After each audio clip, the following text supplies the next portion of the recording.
Hello everyone, आज हम discuss करेंगे, जैसा स्क्रीन पर देख भी रहे हो और थंबनेल से भी आप जान पा रहे होंगे, राजद्रोह वर्सेस देशद्रोह। यानी कि आईपीसी का सेक्शन 124A और बीएनएस का सेक्शन 152। बेसिकली क्या था, ये जो आपके 124 है, इसे हम सेडिशन के यानी राजद्रोह के नाम से जानते थे। ये जो चूंकि आप सभी लोग जानते हैं कि 1 जुलाई 2024 से नए एक्ट लागू हुए, तो आईपीसी के स्थान में बीएनएस आया गया। आईपीसी से पहले क्योंकि अंग्रेजों के द्वारा बनाई गई थी, तो इसे बेसिकली कॉलोनियल, जैसे गवर्नमेंट कह भी रही है कि ब्रिटिश लॉज थे, उनको हमने क्या है स्ट्रक डाउन करके नए लॉज भारत की संस्कृति और भारत के हिसाब से लेके आए हैं। कुछ मेजर जो चेंज हुए, उसमें मेजर चेंज हुए 124 के स्थान पर 152 इसमें से एक है। अब ये क्या कहता है, ये कहता है 152 क्या कहेगा और 124 क्या कहेगा, उसको हम डिटेल में जानेंगे। 124 सिंपल तौर पे ये बात कहता था, 2-3 बातों में समझ लीजिए, हम अभी जानेंगे। जैसे कि मान लीजिए ए नाम का एक व्यक्ति है, अब वो ध्यान रखना क्या करता है, ए नाम का व्यक्ति बाई वर्ड यानी कि शब्दों के माध्यम से। अब ये शब्द कैसे हैं, पहली चीज क्या है, बाई वर्ड्स। शब्द कैसे हैं, चाहे तो ओरली हो और चाहे कैसे हो, रिटन में हो, यानी कि बोले गए और लिखे गए, ठीक है, दोनों के द्वारा, पहली चीज। दूसरी चीज क्या है, बाई साइन यानी कि चिन्ह के माध्यम से, चिन्ह बना दिए, ठीक है।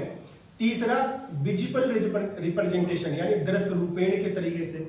इसमें देख रहे हैं। तो इन तरीकों से अगर कोई व्यक्ति क्या करता था, इन तरीकों से भारत में जो क्या है विधि द्वारा स्थापित यानी कि स्टेब्लिश जो कोई गवर्नमेंट है, उसके द्वारा क्या करता है, उसके प्रति क्या करता है, हेट्रेट यानी हेट्रेट और कंटेम्प्ट यानी कि घृणा और अपमान की अगर कोई भी क्या करता था, प्रयास करता था, उसको एक्साइट करता था लोगों के लिए, तो ऐसा व्यक्ति राजद्रोह का दोषी माना जाता था। यानी सिंपल तौर पे मान लीजिए, उसको ऐसे समझ सकते हैं कि ए व्यक्ति है, वो क्या करता है, वो एक मान लीजिए आपके लोगों में पर्चे बंटवाता है लिखकर कि भाई भारत सरकार के खिलाफ वो क्या करता है, बुराई कर स्टार्ट कर देता है, इलीगल स्टार्ट कर देता है उसकी, ताकि सरकार के प्रति लोगों में क्या घृणा की भावना उत्पन्न हो जाए, ठीक है। तो ये सब प्रयास अगर वो करता है, लोगों को एक्साइट करता है, प्रदीप्त हिंदी में बोलते प्रदीप्त करता, तो व्यक्ति सेडिशन के लिए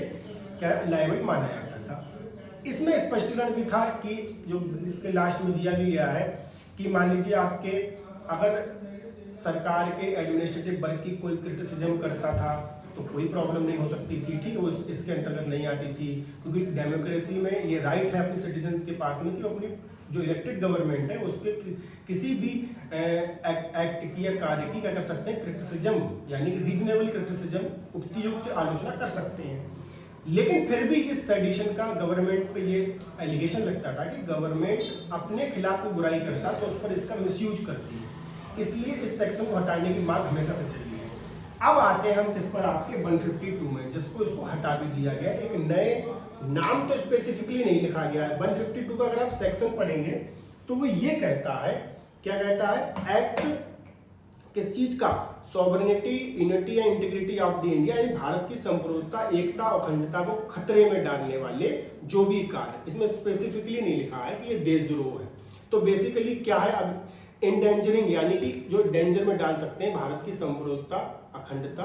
और किस चीज के लिए, यूनिटी के लिए। अब इसमें पढ़ते हैं, बात देखिए वही है लेकिन इसको चेंज क्या वो समझते हैं। ए नाम का ही व्यक्ति है,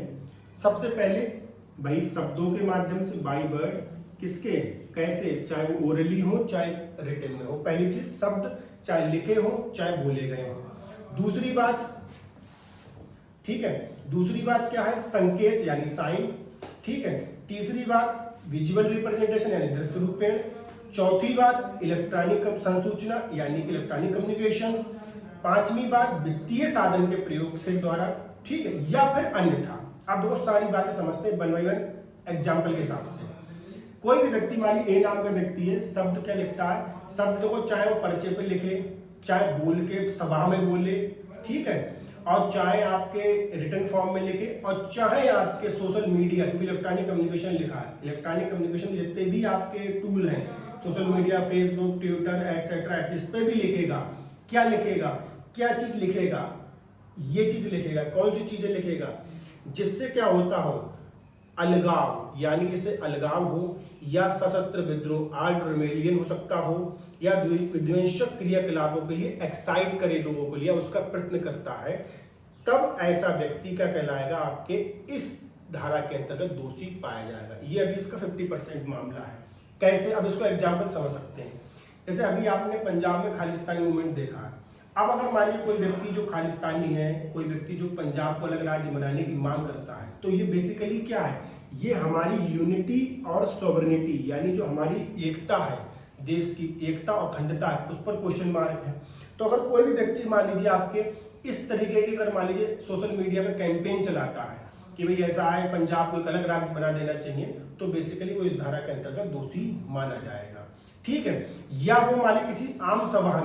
आम सभा में पब्लिक कैंपेनिंग में ये दावे करता है कि पंजाब को देश से अलग कर देना चाहिए, तो ये क्या है, इसमें पॉइंट लिखा गया अलगाव की, यानी ये अलगाववादी सारी बातें उसमें क्या की जाएंगी, आपके इन सारी बातों को इस धारा के अंतर्गत दोषी माना जाएगा। अब इसमें अगली बात ये लिखी गई है, एक बात और लिखी गई है, वो ये लिखी गई है कि अगर कोई व्यक्ति, ये तो हो गया आपके किसके द्वारा, इन सब चीजों के द्वारा, अगर कोई व्यक्ति फाइनेंशियल मींस यानी कि वित्तीय साधन के प्रयोग से, अब अगर कोई व्यक्ति मान लीजिए भारत के खिलाफ युद्ध करने के लिए भारत में आर्म्ड रेवेलियन यानी कि सशस्त्र विद्रोह हो जाए, लोग जैसे आप इसमें मणिपुर में आपके चल रहा है, अब इस मणिपुर में अगर कोई व्यक्ति मान लीजिए फंडिंग करता है, किसके लिए, सिविलियंस को हथियार देने के लिए, तो ऐसा व्यक्ति इस धारा के तहत दोषी माना जाएगा। यानी कि कुल मिलाकर अगर हम पूरी इस धारा को पढ़ें सिंपल तौर पे, तो कोई भी व्यक्ति ऐसी एक्टिविटी करता है, कैसी एक्टिविटी करता है, जो भारत की सॉवरेनिटी यूनिटी पर क्या करती है, खतरा उत्पन्न करती है, तो ऐसा व्यक्ति इस धारा के तहत दोषी माना जाएगा। और वो खतरा कैसे उत्पन्न कर सकता है, वो चाहे कैसे शब्द, चाहे बोल कर करे चाहे लिख के करे, मैंने समझा दिया आपको, सभा में बोले, किसी कैंपेनिंग लेके ऑडियो वीडियो बनाए, ठीक है, चाहे पर्चे बंटवाए, चाहे लिखे, और दूसरा साइन यानी कि चिन्ह के माध्यम से, ठीक है। और तीसरा विजुअल रिप्रेजेंटेशन यानी कि मान लीजिए आपके कोई कार्टून बनाता है, कोई वीडियो चलाता है, ठीक है, ये सारी चीजें अगर किस वजह से कर रहा है, इस 3 वजहों पे, 3 वजह है यहाँ पर, इसमें 3 वजह है, ध्यान रखिएगा। बेसिकली पहली क्या करता है, अलगाव, यानी कि इसकी अलगाव का अगर हम देखें किसके लिए, सेसेशन करता है, यानी अलगाव देश में स्टार्ट हो जाए, आर्म्ड रेबेलियन करने के लिए ऐसा करता है, यानी देश में सशस्त्र विद्रोह, जैसे मान लो मणिपुर में ऐसे हालात हैं इससे पहले और इस समय भी जो हालात हैं, या सप्रेसिव एक्टिविटीज यानी कि जो आपके विध्वंसक क्रियाकलाप है, देश में हिंसा फैलाने के लिए ऐसा कोई कार्य करे, तो वह व्यक्ति क्या कहलाता है, वो व्यक्ति सेपरेस्ट जो एक्टिविटी उसको फैलाने के लिए कोई काम करे, तो वह व्यक्ति इस धारा के तहत दोषी माना जाएगा, यानी वह व्यक्ति 152 के तहत लायबल होगा। अब देखिए यहाँ पे बेसिकली डिफरेंस क्या हुआ है, बेसिकली डिफरेंस ये हुआ है, जो राजद्रोह था यानी जो सरकार के विरुद्ध हम करते थे क्या चीज, वो 124A में, उस 124A के स्थान पे 152 में ये कर दिया है कि देश की एकता के खिलाफ, इसलिए इसको नाम दिया गया है देशद्रोह। तो बेसिकली अब ये हो गया है, अब सरकार के खिलाफ आप कुछ भी कहें उस पर ये धारा एप्लीकेबल नहीं होगी, ये जो पुरानी मांग थी उसको मान लिया गया, और बेसिकली ये पॉजिटिव इनिशिएटिव है गवर्नमेंट की तरफ से।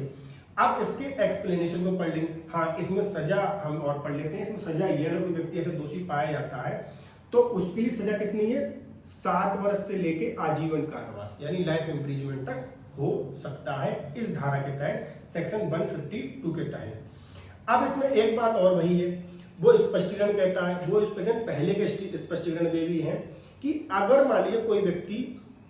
2 बातें हैं कि मान लीजिए आपके विधिपूर्ण साधनों के द्वारा यानी जो लॉफुल मीन्स हैं उनके द्वारा सरकार के उपायों, यानी क्या लिखा गया है, अगर आप पढ़ें इसमें पॉइंट में, comments expressing disapprobation of the measures और एडमिनिस्ट्रेटिव और अदर एक्शन ऑफ गवर्नमेंट, यानी गवर्नमेंट की जो एडमिनिस्ट्रेटिव एक्शंस हैं गवर्नमेंट, क्योंकि डेमोक्रेसी में एक स्वस्थ आलोचना, एक रीजनेबल क्रिटिसिज्म तो डेमोक्रेसी का एक इनर पार्ट है। तो डेमोक्रेसी में अगर कोई भी व्यक्ति अगर मान लीजिए किसी भी द्वारा, चाहे वो शब्द हो, कुछ भी हो, लिख के बोले, सोशल मीडिया पे बोले, कुछ भी बोले, अगर वो हेल्दी क्रिटिसिज्म करता है, रीजनेबल क्रिटिसिज्म करता है, तो वह व्यक्ति इस धारा के तहत लायबल नहीं होगा। यानी सिंपल तौर पर मतलब आप ध्यान रखिएगा,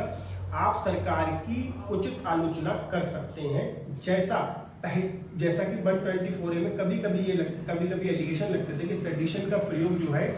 इस पे ऑब्जेक्टिवली यानी इस पे सब्जेक्टिवली किया जा रहा है, यानी कि सब 1% 2% किया जा रहा है, क्योंकि उसमें सिंपल तौर पे ये था कि गवर्नमेंट के खिलाफ और भी व्यक्ति हेट्रेट और कंटेम्प्ट की भावना को क्रिएट कर रहा है, चाहे वो बोल कर लिख कर किसी भी तरीके से, तो वह व्यक्ति उसमें लायबल ठहराया जाता था। इस चीज में इस धारा में ये चेंज हो गया है कि अब आप ध्यान रखिए, अब आप अगर देश के खिलाफ कोई काम कर रहे हैं, चाहे लिख कर, बोल कर, चिन्ह के माध्यम से, विजुअल रिप्रेजेंटेशन के माध्यम से, फाइनेंशियल मींस कर रहे हैं, जो सेपरेटिस्ट एक्टिविटी है, अलगाववादी है, आर्म्ड रिबेलियन है, अगर इस काम में अगर आप कोई काम करेंगे तो आप फिर देशद्रोह के लिए लायबल ठहराए जाएंगे। आई होप आपको वीडियो पसंद आई हो।